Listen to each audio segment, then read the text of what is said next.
As someone who covers the Bengals for a living, there is a line when it comes to criticizing and evaluating the team that you just don't cross. And an ESPN analyst did just that. I'm John Sheeran of A to Z Sports Cincinnati. Welcome back to A to Z Sports Cincinnati, covering your Cincinnati Bengals from a Cincinnati Bengals perspective instead of being on a national show covering all 32 teams like ESPN does. If you're new to the channel, please consider subscribing. It'll help us make more videos like this. We just did a ton of 2026 NFL draft recap, and we're about to go over the 2026 regular season schedule, in which the Bengals are playing over in Madrid, Spain, where they'll take on the Atlanta Falcons as the road team. So they're still going to have 8 home games this upcoming season. But before we get to that, I do want to address what Tim Hasselbeck said about Joe Burrow and the Bengals. Now, for those who don't know, Tim Hasselbeck is the younger brother of three-time Pro Bowl quarterback Matt Hasselbeck, the guy who quarterbacked the Seattle Seahawks when they lost to the Pittsburgh Steelers in Super Bowl 40 in the mid-2000s. The younger Hasselbeck has been an ESPN NFL analyst for quite some time, and he makes regular appearances on NFL Live and shows of that nature. And he's not just the younger brother of a notable quarterback from the 2000s. Hasselbeck did have an NFL career of his own. He attended Boston College. He played about 4 years in the NFL, and he started 5 games. And he exited the league long before Joe Burrow entered it, and also Matthew Stafford back in 2009 when he was the first overall pick by the Detroit Lions. And when asked about Joe Burrow and what his thoughts were about him with the Bengals and what he sees the trajectory of this partnership, he compared Burrow and the Bengals to the early years of Matthew Stafford in Detroit. ESPN's NFL account abbreviated the quote, but I do have the full one right in front of me. He said, quote, "In some ways for me, it feels like Matthew Stafford early on in Detroit. While there's talent and you think, wow, this team could really be good, this quarterback is definitely a Super Bowl caliber quarterback, but man, they just organizationally can't get it done. Can't be competitive with the elite organizations in the league. That's just what it's starting to feel like to me with Burrow's era in Cincinnati." Now, before we get into this comparison, it is worth noting that the Bengals, to an extent, have earned this national reputation of theirs. Hasselbeck was in the NFL when Carson Palmer was the Bengals quarterback, and we all saw how that relationship tarnished and eventually came to a crashing halt. We've seen Burrow take punishing hit after punishing hit behind the Bengals offensive line, which only until recently has actually been a somewhat competent unit. And I have been extremely vocal about the Bengals' self-imposed limitations about how they build a roster and use the salary cap, how they refuse to move money around in ways that other teams like the Eagles do all the time without even thinking about it. As good as this offseason for the Bengals has been, outside of the Dexter Lawrence trade, it has been a standard Bengals offseason in which they handle business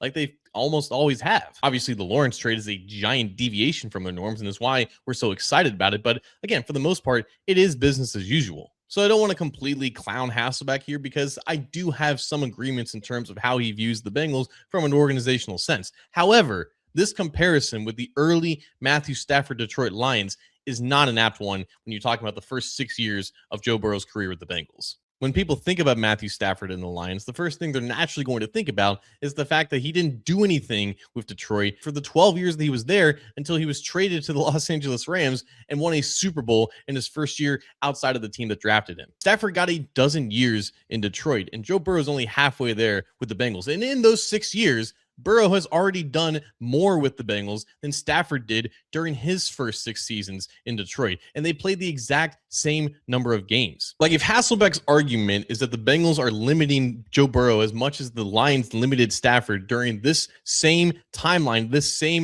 same checkpoint of their careers, Burrow has been able to do more because the Bengals have surrounded him with more talent and put him in better positions to actually achieve success. The Bengals have won more with Burrow compared to the Lions with Stafford through 6 years. They made the playoffs the same number of times, 2 times, but the Bengals actually won their division both those times, and the Lions had to get in as a wild card. And the Lions didn't win a single playoff game with Stafford as their quarterback. The Bengals have already won 5 of them, and they made it to a Super Bowl in Burrow's second season. The goal is obviously to win a Super Bowl, right? The very thing that Stafford was able to do the first year that he was off of the Lions roster. The Bengals were one drive away from accomplishing that extremely early in Burrow's career, and they were nearly close to getting back to the Super Bowl the very next year. Again, the last 3 years have not been good for the Bengals and Burrow. He's been injured for most of them, and they haven't made the playoffs despite having a winning record in 2 of those 3 seasons. But if Hasselbeck's statement is the Bengals are failing Burrow like the Lions failed Stafford, no.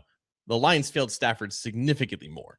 In fact, they failed him so much that for the majority of his career, he was not appreciated like he should have been. And Burrow, he's universally recognized as one of the 5 or 6 best quarterbacks in the NFL. Again, Hasselbeck specifically said the early days of Stafford in Detroit, when they actually made the playoffs twice in those first 6 years with winning records and with Stafford being a competent high-level quarterback. But the Bengals have done more during Burrow's first 6 seasons compared to the Lions during Stafford's first 6 seasons. If you want to attribute that to the Bengals building a better team around Burrow and supporting him better, so be it. It does feel like sometimes the way that ESPN and maybe just national pundits in general talk about Burrow is that he's the only good quarterback in the NFL that hasn't won a Super Bowl. Dak Prescott hasn't won a Super Bowl. Justin Herbert hasn't won a Super Bowl.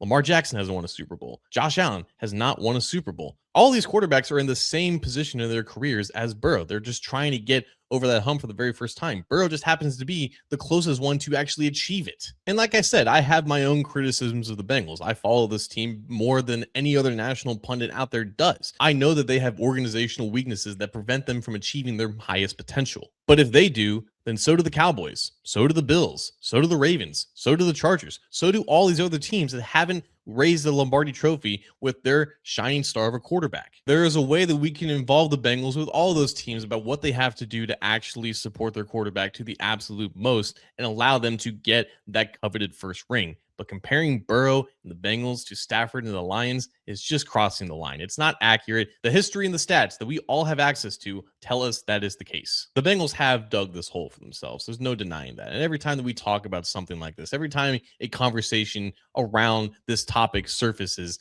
it always kind of leads us back to that exact same point. The only way that the Bengals can get out of this hole is by doing things that no one expects them to actually do. Winning the whole damn thing is the only way that they're ever going to get people to shut up.